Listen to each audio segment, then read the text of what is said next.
Hey, what's up? It's Yirmiyahu Ben Israel. We're going to talk about why the Bible has multiple translations. Now, I used to, wonder, why is the King James Version Bible so, difficult to read, being that, that was the English language from an earlier time period. I did not know. So, what I ended up doing was I got my hands on a study Bible, which you shouldn't even be doing. You really should be reading it, for yourself, and then getting consulted by either someone from the Real House of Israel, the so-called black people, or you just meditate on it, ask y'all for understanding, because the Bible isn't supposed to be easy to read. It's supposed to, read it for understanding, to gain knowledge, and it's not meant to be like, easy breeze. So when you see all like these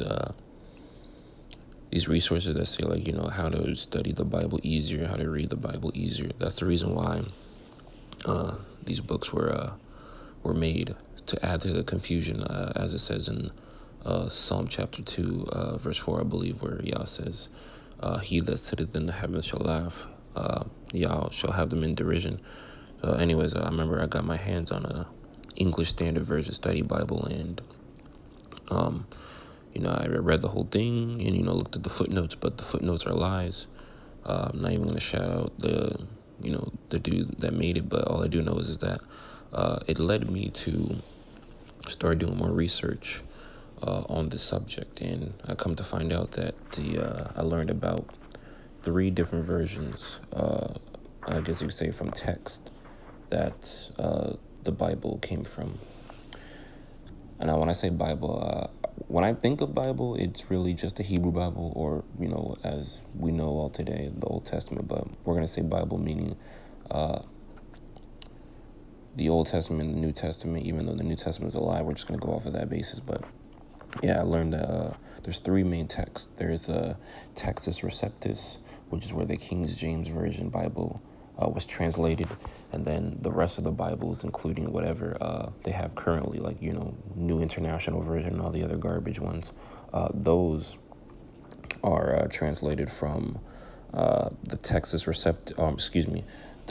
Codex Vaticus and the Codex Septuagint. Those were Bibles were translated, and because people are like, I don't even think a lot of people know, but if you look in a lot of these new Bibles, a lot of the words that were written, from the King James Version, and I think it's called the Geneva Bible, that's also a valid text that the Bible is translated from, before we have the King James Version. A lot of these words that are in the Bible, including the garbage New Testament, even though it's already a lie, it's adding to the confusion, where certain words are being taken out, certain verses are being taken out. So nobody really knows, unless you're reading from the Textus Receptus, what was put in it before it. And then, like, I'm reading it right here, like, I don't think anyone's ever heard of these 2 white men either. There's one white man named Brooke Foss Westcott, and the name of the other white man is Fenton John Anthony Hort. These 2 were the ones that made their edition of the New Testament in the original Greek, as it says in 1881, which is the most widely sold editions of the Greek New Testament, largely based on the Codex Vaticus, which is considered to be the oldest extant copy of the Bible. So again, even before this New Testament came out, Yah said, like, whoever adds or takes away from these words, so will to them will be added the plagues or whatever. As you just heard, you can even do your own research.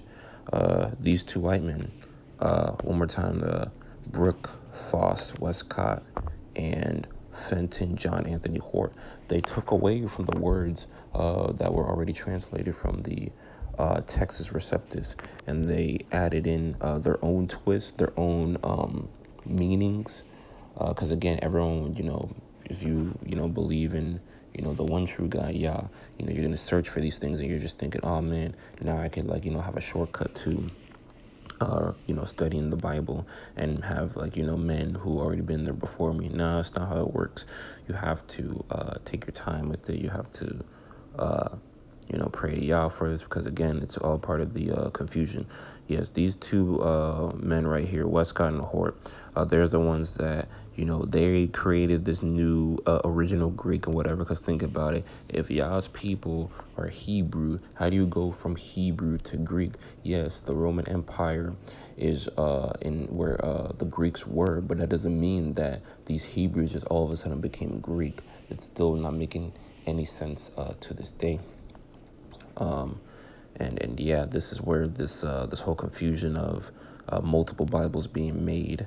That's why other religions Muslims pointing these contradictions out where it says for example JC going to Egypt with Joseph and Mary, talking about, angels said to get up and go to Egypt.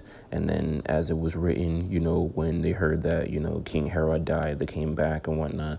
And they like to say that's a reference for Hosea chapter 11, verse 1, where it says, out of Egypt I call my son. But that's not talking about JC, the false god, JC, the demon. That's talking about the house of Israel when he was referring to when we were enslaved in the land of Egypt, by King Pharaoh, by Pharaoh. And then that's when Yah was saying, out of Egypt I called my son. The son is referencing to the nation of Israel, the sons, the daughters, the elders of Israel. That's what that means when that term son means. So again, there's a whole lot of lies that goes on with this whole we went from Hebrew to Greek, and then the false books in the New Testament like to say, oh, it doesn't matter if you're a Jew, Greek, or whatever, you're all what you call that, drafted into the nation of Israel. Not necessarily true, because at the end of the day, it's going to be, there's a hierarchy, right?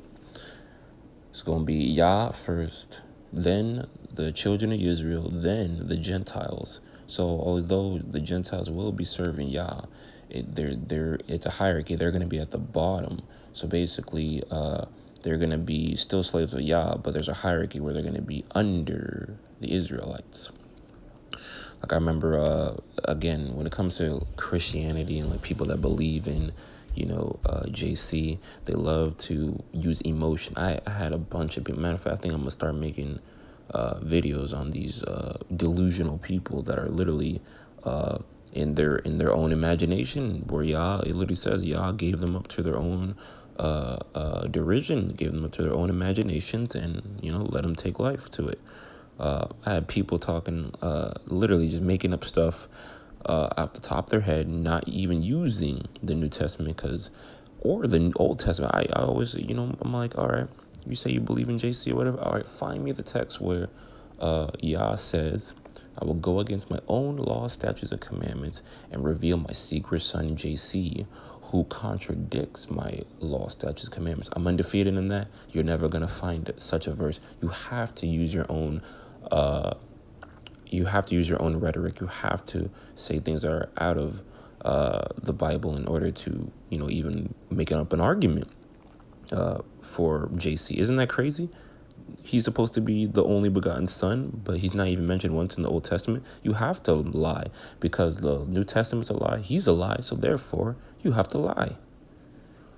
But yep, just wanted to point out why there's multiple versions of the Bible. And don't get it twisted. King James Version was altered as well.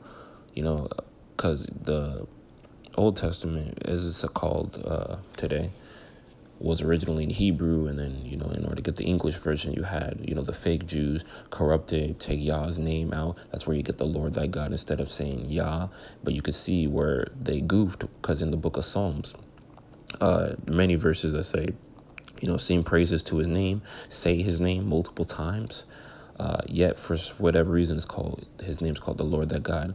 I mean, maybe mention it like a couple times, like in, I believe off the top of my head, Exodus chapter 6, verse 3, where it says, you know me by my name, God Almighty, but by my name, Jehovah, have you not known me? But yeah, just want to point this out, why there's multiple versions. These two evil white men right here. Again, Brooke Foss Westcott and, what's his name? Fenton John Anthony Hort. They're the ones that made up this whole original Greek garbage, and they're a part of the New World Order when it comes to this whole Roman Empire. And, you know, that's what, have you ever noticed, think about this before I end this video. The Roman Empire made up the New Testament, you know, made up JC and Christianity. And then it just so happens that the first Christian denomination is Roman Catholicism. Come on, you can't make that up. Christianity was created, JC was created in Rome, and then the first and most popular denomination of Christianity is the Roman Catholicism. You can't make that up. But hey, shout out to everyone who, you know, who takes this truth. You know, we continue to grow. You know, everyone's been seeking out this truth on, you know, the Bible and, you know, who's the real God and everything. Shout out to y'all. I'm just going to continue to put out this truth and the lies. And, you know, all the JC believers, keep commenting. You're going to keep getting cut up. It's too easy. But yeah, this Yirmiyahu ben Yisrael, I'm out. All praise to the Most High.